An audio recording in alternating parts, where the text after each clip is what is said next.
Deep inside a pitch-black cave in the Maldives, 5 elite divers are about to enter a natural trap with no escape. At a depth of 50 meters below the surface of the Indian Ocean, inside a pitch-black, unmapped underwater cave in the Maldives, your oxygen is down to its last 3 minutes. Ahead of you is nothing but a solid, unforgiving stone wall, a dead end. Behind you, the only way out has completely vanished, replaced by a blinding, suffocating cloud of silt and sand kicked up by your own fins. You don't know where the exit is, which way is up, or where the ceiling ends. Your dive computer is beeping frantically, flashing a red warning in the dark. Your heart rate is soaring, and you have exactly 180 seconds before your lungs run completely empty.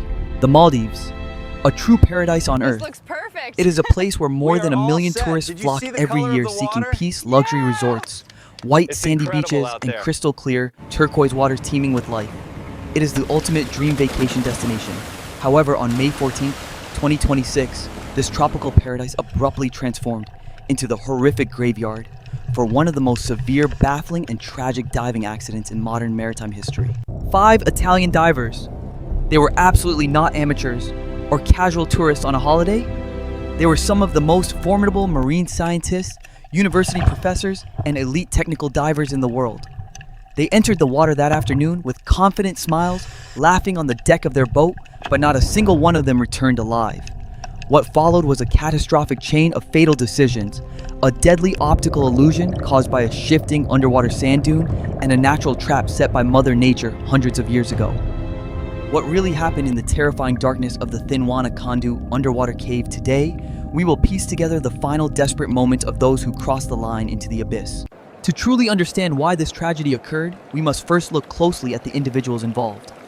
This was absolutely not an ordinary group of holidaymakers diving to look at colorful coral reefs or take casual photos. Leading the research group was 51-year-old Professor Monica Montefalcone from the prestigious University of Genoa, Italy. She was a world-class marine ecologist, a highly respected scientist who had dedicated her entire life to studying coral reef degradation and climate change. She had accumulated thousands of certified dive hours in every ocean across the globe and knew the risks of the deep sea better than anyone. Accompanying her on this expedition were some of the brightest academic minds of the next generation.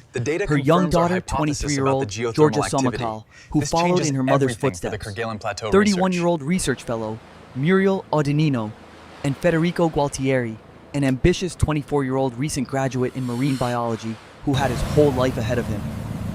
The final member providing safety backup and logistics was Gianluca Benedetti, 44, a highly experienced rescue diving specialist instructor and the cruise operations manager of the vessel. They were stationed at Alimatha Island, located in the beautiful but treacherous Vavu Atoll, aboard the luxury live-aboard vessel named the MV Duke of York.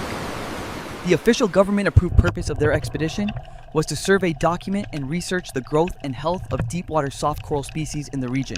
At Vavu Atoll, there is a famous submerged geological structure known to locals and dive masters as the Shark Cave. It is located within the complex and powerful current system of Thinwana Kondu. The entrance to this cave sits at a crushing depth of nearly 55 meters. This underwater cave consists of 3 large interconnected geological chambers. The first chamber is relatively safe, catching the last faint, beautiful rays of blue sunlight from the surface. The second chamber is where the ambient light dies, and you begin to plunge into eternal freezing darkness. The third chamber, however, is a complete geological labyrinth, entirely devoid of light, where the floor is blanketed by a deadly, incredibly thick layer of fine powdery silt that has accumulated undisturbed for centuries. Strict maritime and tourism regulations by the Maldivian government clearly state that the absolute maximum depth limit for recreational scuba diving is 30 meters. Any underwater activity deeper than that is classified as technical diving, requiring a highly specific special permit, commercial-grade equipment, and specialized gas mixtures. Professor Monica's research team held a valid permit for coral assessment, but they did not possess a technical permit for cave diving. At 1:30 p.m. on May 14, 2026, the 5 divers geared up. Crucially, they did not wear heavy technical double tanks or rebreathers.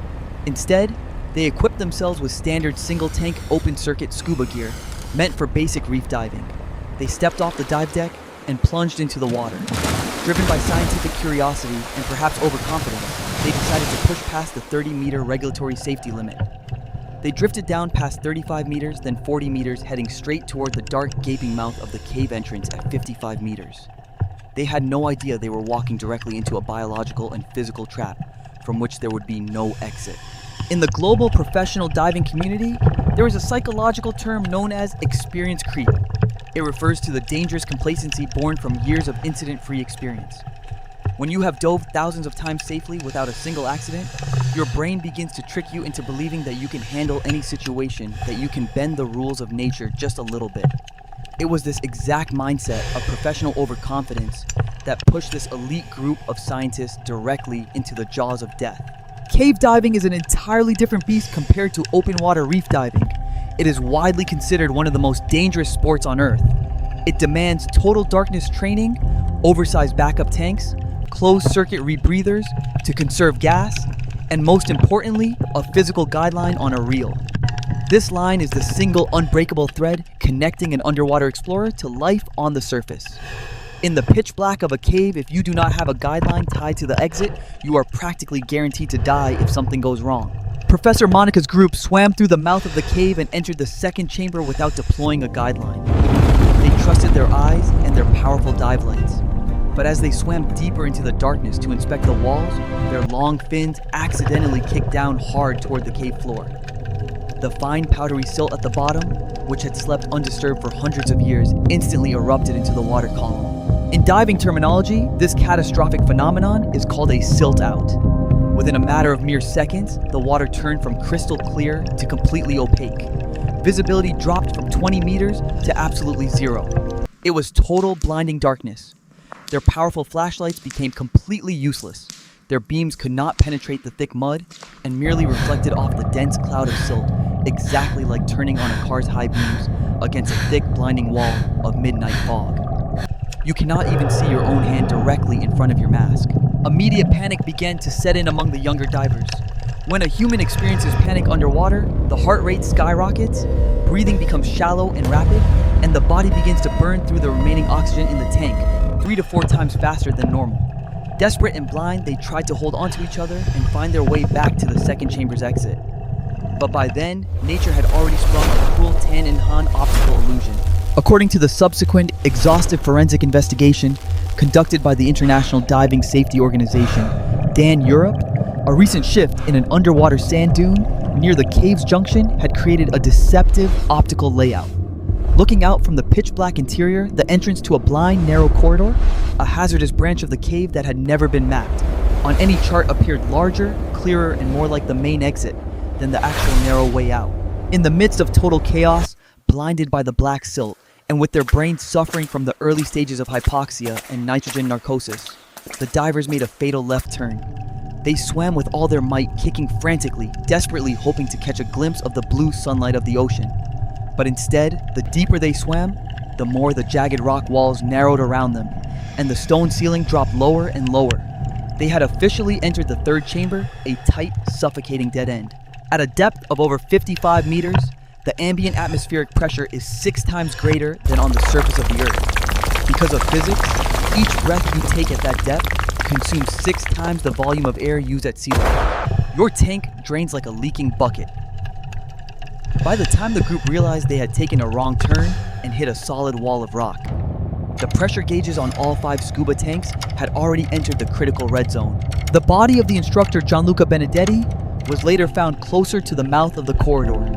It appeared he had realized the mistake and made a desperate final heroic effort to swim out to find help, but his body collapsed from extreme oxygen starvation and air exhaustion along the way.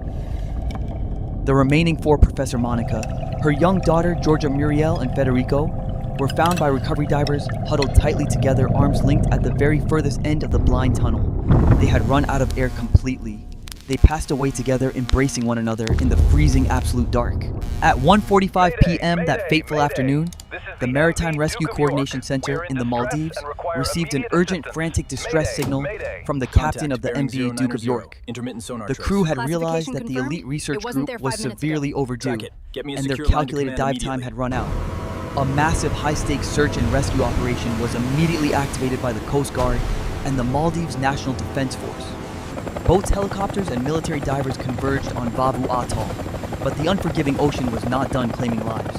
2 days after the initial disappearance under heavy seas and dangerous underwater currents, Sergeant Mohammed Mahoudhi, a highly decorated and experienced military diver from the Maldives Coast Guard, courageously volunteered to dive into the treacherous cave system to search for survivors. However, due to the extreme unpredictable environment inside the cave, shifting thermal layers, and the immense pressure of multiple deep dives, he suffered a catastrophic case of decompression sickness while ascending. Despite being rushed at maximum speed to the naval hospital in the capital city of Malé, he tragically passed away. Check the He CO2 became levels the again, sixth quickly. casualty of the Thinwana Kondu They're cave rising, disaster. Doctor. The entire He is rescue not operation responding to the ground to a oxygen. complete, heartbroken standstill. Local authorities realized the cave was too dangerous for standard divers, and operations were officially suspended until a team of 3 elite technical cave diving specialists from Finland was urgently flown into the country by an international safety network. Utilizing specialized closed-circuit rebreathers, mixed trimix gases, and advanced sonar mapping equipment, the Finnish team spent 4 agonizing days from May 18th to May 21st, pushing deep into the fatal silt-choked corridor, following the tragic tracks left in the sand, and recovering dropped flashlights, dive slates, and GoPros along the path. They successfully and respectfully recovered the bodies of the 4 Italian scientists from the dead end. All the recovered diving gear computers, and most importantly, the intact memory card from the team's GoPro camera, were immediately seized by international forensic experts to serve 2 parallel, high-profile criminal negligence investigations running simultaneously in both the The encryption Maldives is holding, and Italy. but look at the timestamp on the dive profile. He was down there too long. The horrific tragedy that unfolded in the dark waters of the Maldives in May 2026 was not simply an unpredictable accident caused by a sudden natural disaster, bad luck, or fate. When we look back at this entire heartbreaking chain of events, from the perspective of a storyteller, an analyst, and a diver, we are forced to confront a profound, universal, and hard-learned truth. The ocean has absolutely zero room for compromise, and human experience can sometimes be the most sophisticated, deadly trap of all. It is deeply ironic and profoundly heartbreaking that these brilliant individuals who had dedicated their entire professional lives to understanding, loving, and protecting the fragile ecosystems of the ocean ultimately fell victim to its most basic, unyielding physical rules. They knowingly ignored the safe, recreational depth limits set by local laws. They willingly entered an overhead environment, a place with a ceiling where you cannot simply swim straight up to the surface when a crisis occurs, using basic single-tank holiday gear completely unsuited for the task. And most critically of all, they forgot the golden rule of the cave, the deployment of the physical guideline, the literal thread of life. Many of us sitting at home often look at these tragedies and think that accidents only happen to the reckless, the inexperienced, or the naive.